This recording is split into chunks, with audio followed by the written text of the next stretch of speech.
Jenny, cellphone ba ni Eugene? Pwede ka bang makita?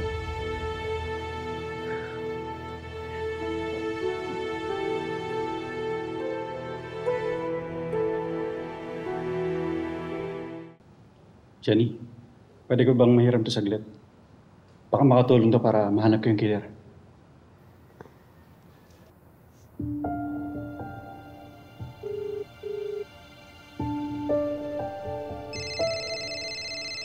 Oh, si Eugene tumatawag na. Teka lang, aga pa. Di ba mamaya pa tayo magkikita? Ito na eh. Hello, Bok. Bok? Ibig sabihin ka-batch ka niya? Teka, sino ba to? Lieutenant Jan Mendoza.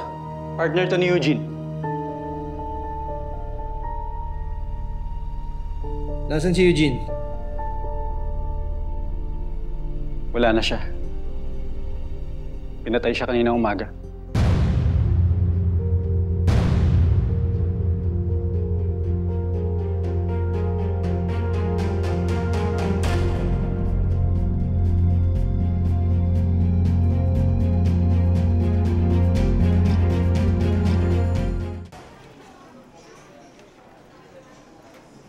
Lucia, nasaan si Conde? Sir, may emergency lang siya. Pero nandito naman ako para i-update kayo dun sa carnapping case na inassign niya sa amin. Nakausap niyo ba yung dalawang witness? Sir, yung lalaki hindi pa. Eh, yung babae? Hindi pa rin. Pero alam niyo ba kung saan nahanapin? Sir, yung lalaki hindi pa. Eh, yung babae? Hindi rin.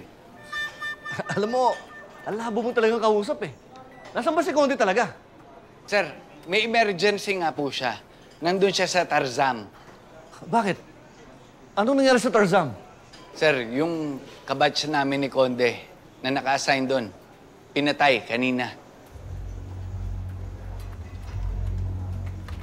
Sir, kung may makita pa kayong iba dito sa investigasyon, pwede i-coordinate nyo sa akin. Yes, sir. Bali, kaming bahala na sa mga reports sa mga ito.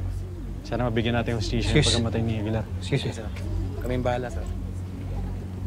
Lieutenant Jan Mendoza? Lieutenant Tonyo Conde. Tonyo na lang. Tonyo. Wag mo sanang mamasamain, ha? Pero paano kayo nagkakilala ni Eugene? Magkaibigan kami. Sa academy pa lang. Eh kayo? Kami? Tagal na kami magka-partner. Pero alam mo nga, ni minsan, di kanya naikwento sa akin. Bihira na talaga kami mag-usap ni Eugene. Minsan, tatawag na lang yan pag magpapakonsulta dun sa kasong hawak niya. Nagulat na nga lang ako, kinasal na pala eh. Di man lang nag-imbita. Ito nga pala namatay. Pinagsasaksak siya. Di pa namin mabilang kung ilan. Anong gamit? Wala pa eh. Bakit nga pala magkikita kayo dapat? Wala siyang nabanggit. Sabi lang niya, pupunta siya ng Kalabari. Magkita raw kami kung libre ako. May idea na ba kayo? Sino pumatay sa kanya? Mahirap pa magsabi sa ngayon eh. Basta kung may tutulong ako. Salamat. Pero kaya na namin to.